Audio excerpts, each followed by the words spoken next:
Hai guys, ketemu lagi di channel Vintage Sentinel. Dalam konten kali ini kami akan menjawab pertanyaan dari subscriber perihal cara mengurus STNK yang hilang beserta alur atau prosedur yang harus ditempuh. Namun sebelumnya silahkan untuk like, share, dan subscribe-nya agar tidak tertinggal dari konten-konten terbaru Vintage Sentinel ya guys. Surat tanda nomor kendaraan atau STNK yang hilang dapat merepotkan kalian sebagai pengguna kendaraan pribadi. Tapi jangan khawatir, meskipun agak ribet, tapi jika diniati sebenarnya cara mengurus STNK hilang di Samsat cukup sederhana dengan persyaratan yang mudah. Jadi jangan cepat putus asa dan langsung menuju ke calo buat pengurusan STNK kalian ya guys. STNK sendiri merupakan dokumen yang wajib dibawa pengguna kendaraan bermotor. Dokumen ini menunjukkan kendaraan terkait telah terdaftar secara resmi dan memiliki plat nomor yang sah. Karena apabila kalian kedapatan tidak membawa STNK, maka kalian dapat dikenakan sanksi administratif oleh pihak berwenang. Oleh karena itu, disarankan untuk segera mengurus STNK yang hilang terlebih dahulu jika kalian sering bepergian dengan kendaraan bermotor. Selain itu, STNK yang hilang dapat menghambat keperluan lain seperti jual beli kendaraan bermotor bekas guys. Nah, berikut ini adalah persyaratan urus STNK yang hilang. Nah, dokumen-dokumen ini harus kalian siapkan untuk persyaratan yang dibutuhkan saat mengurus STNK yang hilang guys.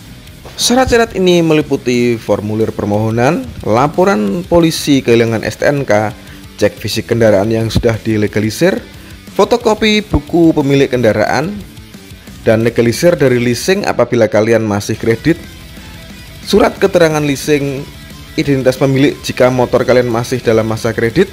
Nah, lebih detailnya, formulir permohonan bisa didapat di kantor Samsat guys. Pemilik kendaraan bisa mendapatkannya sekaligus saat melakukan cek fisik kendaraan saat mengurus STNK hilang ini. Sementara itu untuk syarat jika BPKB masih di pihak leasing, dengan kata lain kredit belum lunas, maka mau nggak mau ya harus minta surat keterangan ke pihak leasing guys. Tapi untuk motor-motor tua kayaknya nggak ada deh yang ngutang di leasing.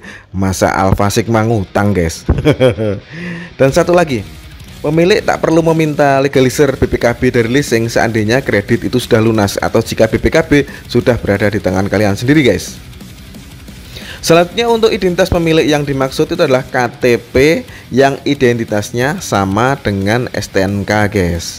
Jadi bukan KTP, misalkan kalian beli motor, KTP kalian dibawa padahal STNK-nya itu KTP orang lain pemilik lama, itu nggak bisa guys. Nah gini, sedangkan syarat laporan polisi kehilangan STNK itu bisa kalian dapat di polsek di mana STNK itu hilang. Jadi misalkan STNK itu hilang di wilayah polsek Magelang Utara, lah kalian ngurusnya di Magelang Utara meskipun KTP kalian Magelang Selatan guys, kayak gitu. Dan sebenarnya dokumen inilah yang sebaiknya diurus pertama kali dan sesegera mungkin setelah STNK itu hilang guys.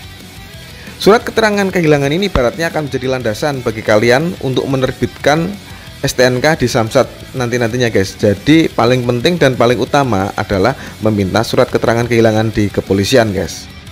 Nah kemudian apa saja syarat atau dokumen yang harus dibawa saat mengurusnya? Kalian sebagai pemilik tinggal membawa KTP asli, BPKB atau legalisirnya boleh, asli atau legalisirnya, surat keterangan kehilangan dan kendaraan itu sendiri ke kantor Samsat guys. BPKB-nya asli tapi legalisir kalau misalkan kalian masih ngutang di leasingan guys. Karena persyaratan lain seperti surat permohonan atau cek fisik kendaraan bisa kalian dapatkan di kantor Samsat tersebut guys. Di samping itu, tak sedikit masyarakat tuh yang merasa khawatir berlebihan mengenai dokumen apa yang harus difotokopi atau loket mana yang harus didatangi saat pertama kali. Tenang saja guys, saat ini pelayanan di kantor Samsat itu sudah semakin baik guys dan memudahkan. Umumnya saat ini kantor Samsat memiliki semacam petugas pemandu di pintu depannya yang siap mengarahkan masyarakat sesuai dengan keperluannya. Yang kepada datang ke kantor Samsat, kemudian kalian bisa langsung datang ke kantor Samsat tempat kendaraan tersebut terdaftar. Maksudnya begini, jika kendaraan yang STNK-nya hilang memiliki plat AA Kota Magelang semisal seperti itu, maka pengurusan STNK hilang tersebut dilakukan di kantor Samsat Kota Magelang dan tidak bisa dilakukan di Samsat Kabupaten Magelang guys. Adapun kantor Samsat yang dimaksud adalah Samsat Pusat alias Samsat Induk, bukan kantor Samsat Keliling atau Gerai Samsat. Sebab layanan-layanan tambahan semacam ini hanya bisa melayani pembayaran pajak tahunan saja guys. Kemudian berapa biaya STNK hilang di tahun 2023 ini guys? Menurut peraturan yang ada, biaya bikin STNK hilang adalah 100.000 untuk kendaraan roda 2 dan roda 3. Sementara itu untuk kendaraan bermotor atau roda 4 lebih adalah sekitar 200 ribuan guys. Adapun biaya pengesahan STNK kendaraan bermotor roda 2 atau roda 3 adalah 25.000 dan biaya pengesahan kendaraan roda 4 atau lebih adalah 50.000. Kemudian, berapa lama proses pembuatan STNK motor baru tersebut guys? Terkait dengan STNK yang hilang, proses pembuatan STNK yang baru sebenarnya bisa selesai dalam 1 hari guys. Namun, hal ini dikembalikan lagi pada kondisi kantor di Samsat tersebut.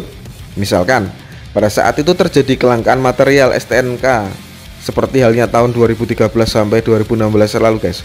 Proses pembuatan STNK baru bisa memakan waktu itu berminggu-minggu, bahkan berbulan-bulan guys, seperti itu.